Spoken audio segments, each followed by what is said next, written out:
All right, hey everyone. I don't know if I've ever done Instagram Live before, but I'm here with Cody Webb, as you guys all know. A bunch of you submitted some questions for him earlier on the week, and I promised I would come out here and ask him your questions. So thank you to everybody who submitted them. Super appreciate it. We got a good amount of questions to ask him today. So thanks for coming out, Cody. Yeah. Obviously, we're here Can I watch it live right now, or is I that guess weird? you can, yeah. I'm like, you might mess with my connection, though. I'm not sure. Thank you for coming out. We're here for the Ready to Ride Rentals Weekend with Webb event. It's been a hard enduro vacation that we've been doing since, gosh, I guess people came in on Wednesday. Yeah. Yeah. How have you liked it so far? It's been awesome. It's been a blast. Drove pretty much 12 hours from my house and just started hanging out with everyone and kind of meeting everyone, and then we went off right off the bat the first day, and things got pretty extreme instantly. So from there it's kind of mellowed out, but it's been it's been more than just riding. It's been kind of like hanging out, connecting with people, and then at the same time going out doing fun activities. And at the end of the day, I mean, I've had a blast. Awesome. Have the riders here already been asking you a lot of good questions? Yeah, there's been a lot of questions. Every time someone got in the car with me, like the whole hour or whatever we're going riding, was like me answering questions, which is fine, but it was good. People like to get inside your head. As we can see, because I do have a good amount of submissions, so I'm just going to jump into a few of these questions. The first one was submitted by Devin, I believe it's Finero, maybe I got that right. Bibs, let's talk about bibs. How big for your selections, and then how many holes do you drill to get them super soft like the pros? Yeah, I guess honestly for me that depends on the event, like how slick it's going to be. There's going to be more holes being drilled into those things, so a smaller bib will be better, just so you get more of that sidewall flex. Okay. And then a lot of people run those 140 super wide tires. You get a bigger contact patch, but we haven't really had any of those options recently. With what I was running, I think we have them now, and I've switched to Kenda.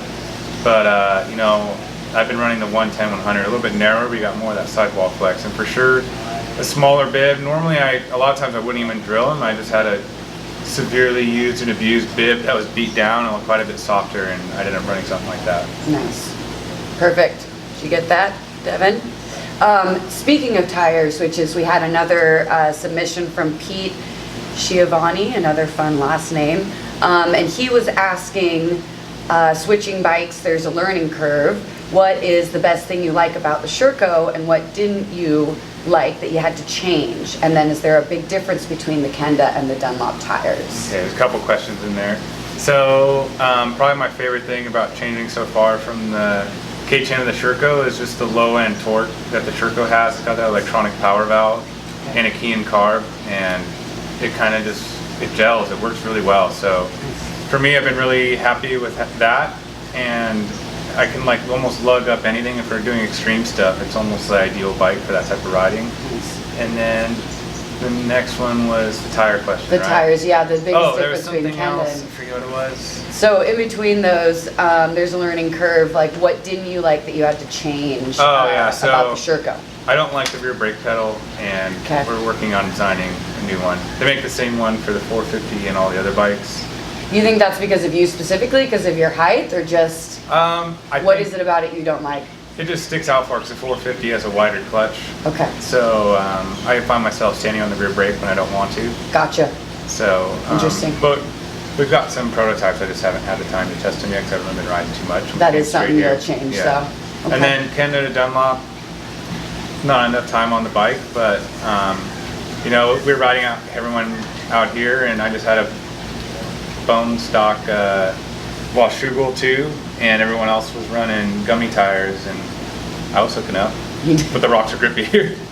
I was hooking up. Okay, perfect. So this one came from Russell Wiggins.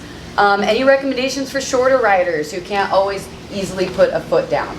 Don't put your feet down. I mean, honestly, it's hard to say that, but at the same time, like if you're standing on the pegs and keeping momentum and working with the bike, like you're gonna have that forward momentum. And when you stop, it's so tricky to get going again. So if you can stand on the pegs as long as you can and wiggle through rocks, aim for bigger rocks, don't go in the holes, you won't get stuck. But when you do get stuck, just put your butt on the back of the seat and try your best to paddle. Yeah.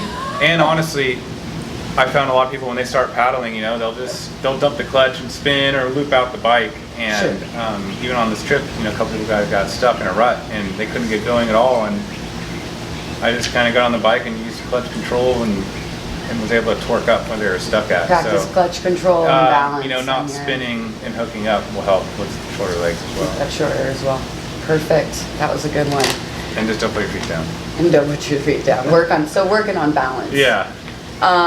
There actually was a good balance question from Chris McKelvey, excuse me. What kind of balance training do you do on bike and off? Balance boards, static balance, etc. So I never really did too much balance stuff before, to be honest. And now that I have my knee surgery, I'm trying to recover. So I've been doing like yoga type stuff and one-legged stuff to get my strength back. And obviously end up doing that with both legs. So I guess yoga is kind of nice, just doing something like that to get your balance back. And I never did it, but when I was riding trials growing up, a lot of kids would just in the winter or something when it's cold, they just put more air in their tires and practice just balancing in the garage on their trials bike. So it's pretty tough if you have more air in the tires, to be honest. Yeah, I can imagine with those trial tires. And Perfect. feet control. You can do a lot with just maneuvering the bike with foot pegs. Slow stuff in small spaces, I'm hearing. Very good. This one came from Tobin Miller. How do you get noticed by companies for sponsorship opportunities?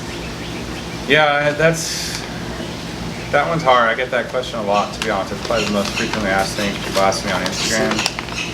And I mean, at the end of the day, you got to make yourself notice or be presentable to someone. So that basically means you have to put that effort to go out there and train and go to races. And when the results come, you know, you can pretty much, people will try and come after you to help you out. So in the beginning, obviously, if you don't have a name or anything, you know, making your way up from the C class to the B to the A, and just do stuff kind of like Sponsor House or things like that. I don't know if that's still around, but just to start getting discounts.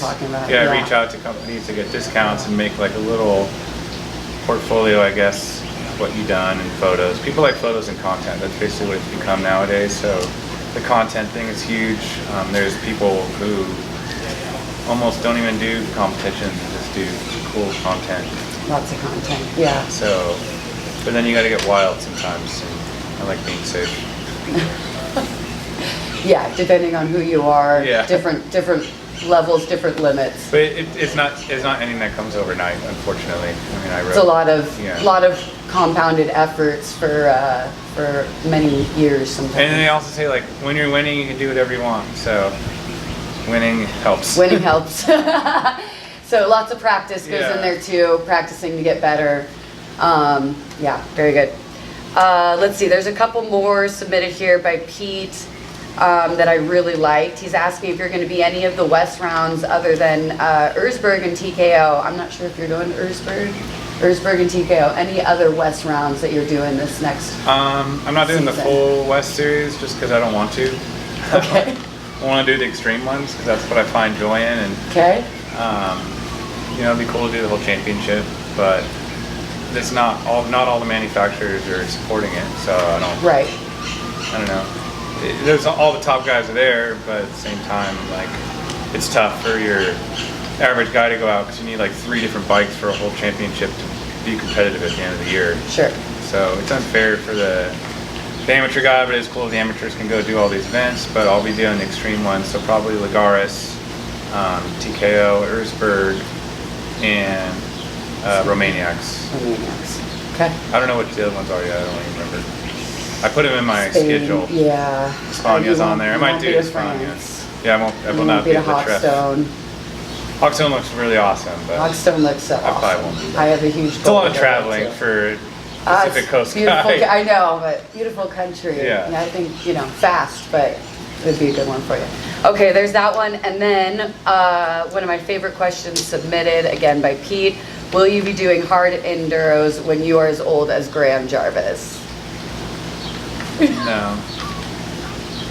Oh, sorry, Graham. Really? I don't want to. I don't know. Graham is the best. That's gnarly. He is savage. Yeah. He's fucking savage.